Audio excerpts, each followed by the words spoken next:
থেকে শুরু করে এদেশের সকল মানুষ বিএনপির দিকে তাকিয়ে আছে।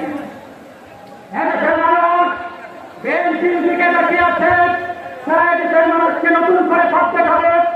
এদেশের সকল বেশিরভাগ বিরোধী শক্তিকে একত্রের সঙ্গে নিয়ে আগামী দিনে দিল্লির জাতত্বকে ঘৃণা করে প্রত্যাখ্যান করে হাতিয়াকে এদেশ থেকে চিরতরে মুছে দিয়ে এদেশের মানুষদেরকে সঙ্গে নিয়ে একটি সুন্দর আগামী বাংলাদেশ গড়ে তুলবে।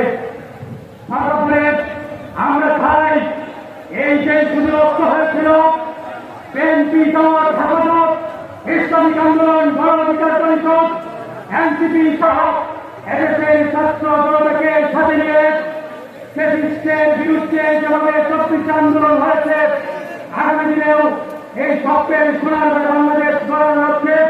জনাব তারেক রহমানের নেতৃত্বে এদেশের সকল মানুষকে সাথে নিয়ে একটি স্বপ্নের সোনার বাংলাদেশ গড়ে উঠবে।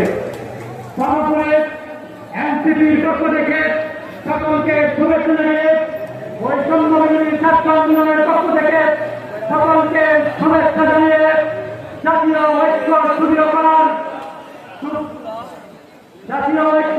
করার আহ্বান রেখে আমি আমার সংক্ষিপ্ত বক্তব্য এখানেই শেষ করছি। ইনকিলাব জিন্দাবাদ। ফাঁসি ফাঁসি ফাঁসি চাই,